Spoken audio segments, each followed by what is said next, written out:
Hi guys, in today's video we're going to talk about Swiss drumming and Swiss rudiments. If you've played rudimental drums at all, even casually, you might have heard or seen the term Swiss rudiments thrown around. And at a basic level, that just means rudiments from the country of Switzerland, rudiments that originated there and that didn't get invented or changed and popularized somewhere else. So that seems immediately clear, but most people can only actually play a couple of Swiss rudiments. They're actually pretty rare in American playing. And most Americans who talk about Swiss rudiments don't know very much about Swiss drumming in a general sense. In fact, when you say Swiss drumming, you're really talking about two distinct styles of drumming. It's not even one unified block of drum culture. So if you just say Swiss drumming, the immediate question should be, which kind? And if they say Swiss rudiments, you should be wondering, well, which Swiss rudiments? Because there are many, a lot more than we typically talk about here. So today we're going to go through what the two types of Swiss drumming are, what some common and maybe less common Swiss rudiments are. We won't talk about every Swiss rudiment because there are a lot, but we'll just try to get a little bit of an overview. So I think we'll start with somewhere very familiar. We're going to talk about the two predominantly Swiss rudiments that are on the PAS 40 sheet. The first one is the appropriately named Swiss Army triplet. It's a triplet. It's sticked right, right, left, and then there's a flam on the first note, so it goes like this.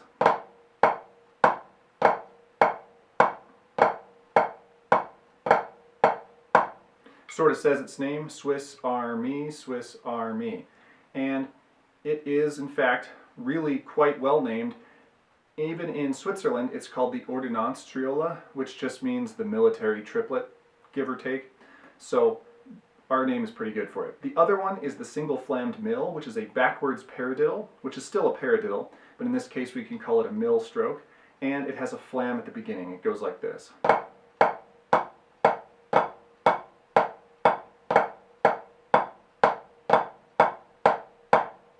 So those are pretty simple. I think most people know them, but those two rudiments are realistically actually from Switzerland. Like, we imported them in the probably 1950s or 1960s to this country, and they came through the drum corps circuit, and then regular non-drum corps drummers picked them up after that. So aside from the two obvious Swiss rudiments on our PAS sheet, there are a whole bunch of other rudiments that they use in Switzerland. Before we get into what those are, it's important to realize that, yeah, they play things like single strokes and flams the same as we do. We just don't call those Swiss rudiments per se. And also that there's two separate types of Swiss drumming, like I said. So which rudiment or what interpretation of that rudiment you're using, it depends on which type of drumming you're talking about, and it's not quite the same thing. So on one side we have Tambour-Ordonnanz, and on the other side we have Basler Trommeln. So Tambour-Ordonnanz roughly translates to organized drumming or military drumming, and that's the drumming used in Zurich, Lille, Geneva, most of Switzerland. And Basler Trommeln, or Basel drumming, is typically used in the region around Basel. It's very specific to that one area of Switzerland. We've predominantly heard of mostly Basel drumming in America, but in Switzerland that's really not considered Swiss drumming, that's specifically Basel drumming. The other one, Tambour-Ordonnanz, or the military version of Swiss drumming, is what is considered Swiss drumming. So we kind of have it a little bit flip-flopped in this country. So let's go through some of the details of the different styles to show you why they're really not the same thing. So one of the big differences between the two types of Swiss drumming is that one is specifically military and the other is civilian. So the Basel drumming is civilian, and it's predominantly used in the Fastnacht festival in the city of Basel. And so the repertoire, the pieces that they play, the solos and the ensemble pieces that they play with the piccolos, have function in terms of this civilian festival. It also is a lot more ornate. The drumming is, in some cases, extremely virtuosic. There are a lot of notes, lots of chops going on, and it goes with this particular festival atmosphere. The military drumming is a little bit toned down. It has more battle signals, camp duty signals, and marches that are specific to military use. Now, not every piece played in the military style has like a military function. Sometimes the marches just exist to exist, but they're not the same pieces of music typically that are played in Basel. So if you're playing one style or the other, you're probably playing different tunes. It's not just that you're playing the same tunes in a different style. So another big difference between the two Swiss styles is their interpretation of rhythms. So in Basel they have what's called the Basil Swing, which has nothing to do with jazz swing, except that it's a propensity to play rhythms differently than the way they're notated. And in military drumming in Switzerland, they more often just play the rhythms as notated. So if you look at a piece of music, sometimes it's hard to tell whether it's Basel music or Tambour-Ordonnanz music because the rhythms on the page look the same. It's up to the player to differentiate between the Basel style and the military style. So, for example, the inverted flam tap, which is called a doublé in Switzerland, is interpreted in Basel like this.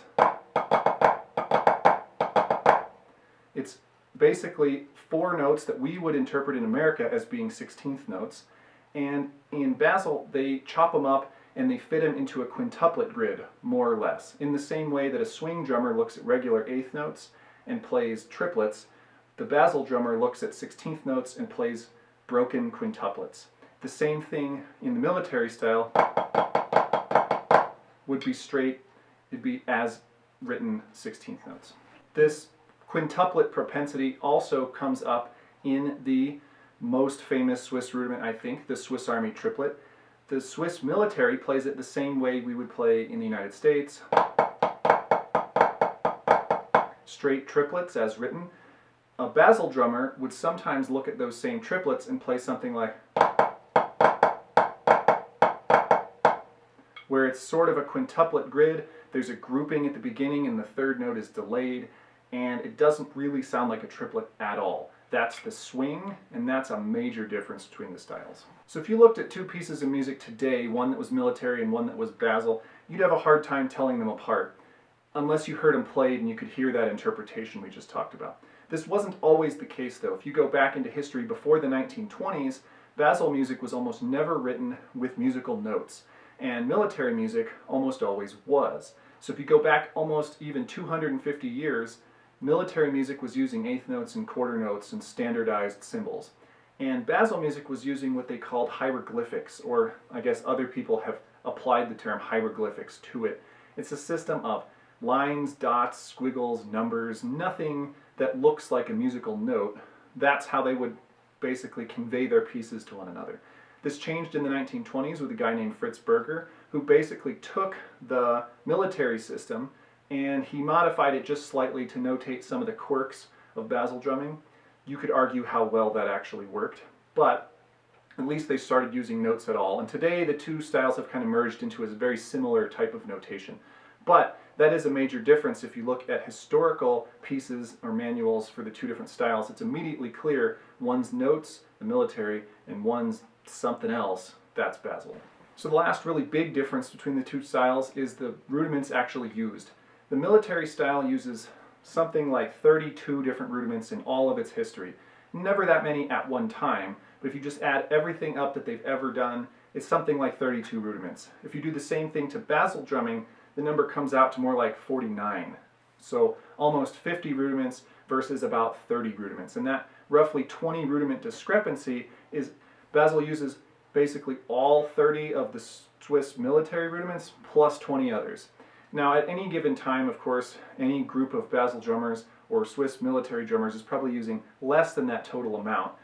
But you can see how in Basel there's just a general trend towards more rudiments and more complicated rudiments for that matter. Now I will demonstrate just a couple more rudiments here, but first, if you're really interested, you probably should buy a book about this style. And if you're talking about Basel rudiments, one of the most classic authors is Dr. Fritz Berger, who we talked about with the notation. This is one of the books that I learned from, Das Basler Trommeln, which there's an English version of this book out there. This happens to be the German one, but the English does exist, and it really explains everything except exactly how the swing works, which if you want to know, one of the best resources for that in the modern time is Klaus Hessler.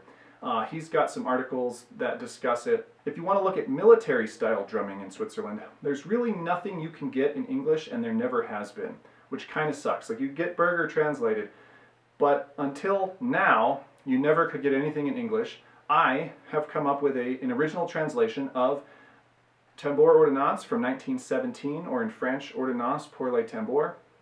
And this book is an official military manual that really was never sold outside of Switzerland, in my understanding, and was never translated into English until this one. So this would be really hard to come by, and even if you could, you probably couldn't read it if you're an English speaker. So this is your one go-to source for Swiss military drumming. You can get other things that talk about it, but again, they're in other languages, they ship from Europe, it takes forever, and they're really hard to come by anyway. This is easily available on Amazon, the link will be below, and if you're interested at all, check it out. It doesn't cost very much, and is the most authentic Swiss military style instruction in English that you're ever going to find. And probably the only instruction in English that you're ever going to find, unless I translate a different one. So as promised, let's talk about a few actual Swiss rudiments that are not common in America. One of which that's really common in both types of Swiss playing actually is the Sevener Einstreich, or the Siebener Einstreich. This is my best German accent. And it's the complete final of 7. And basically, it's a quintuplet based pattern in both styles. It's one of the ones that actually is the same in both. And the most basic version of it goes like this. So essentially landing on a downbeat, having 5 other strokes. And you can loop these together. But that's a really common pattern. It's a 5-stroke roll embedded in these other notes. So this mill wheel stroke, or Mühlerradstreich, is a pattern that really depends on where you're playing it, how it's going to sound. If you're playing it in a Basel context, it'd probably sound like this.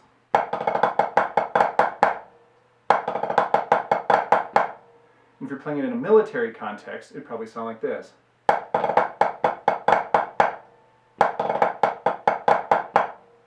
You can hear that the roll spacing in the first half of this rudiment is completely different depending on where you are. One is more of a quintuplet in Basel, and one is more of a straight 16th and 32nd in the military context. Another rudiment that similarly appears in both styles is the Mehrmelistreich, which is written as 2 triplets with a downbeat afterward, but generally speaking in Basel would sound like this.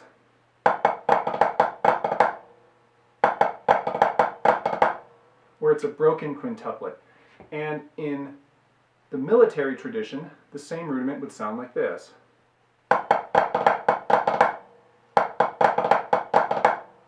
Where it's just 2 triplets with some drags kind of shoehorned into the space. So again, the Basel version, the military version. Same rudiment, 2 different rhythms essentially.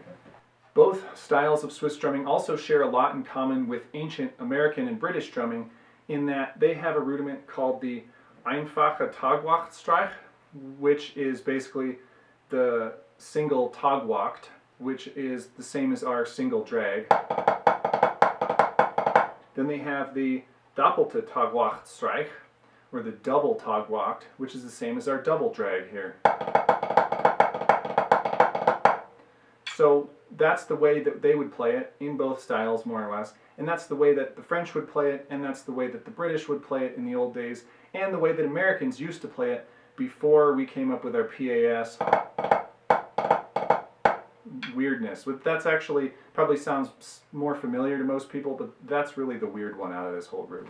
So that's about it for this demonstration. If you're really interested in Swiss drumming, again, check out books by Fritz Berger. He has several. Check out the articles by Klaus Hessler. He has several. And also, if you want to know anything really substantial about the Swiss military style, this is the only book that makes any sense for an English speaker to pick up, and it's the easiest one for anyone to pick up. I actually left the German in here, so if you speak German or English, this is still maybe the easiest one to get because it's just on Amazon. Again, link below. So let me know what you think about Swiss drumming. If you have any questions, feel free to ask me. Otherwise, see you guys next time. Thanks.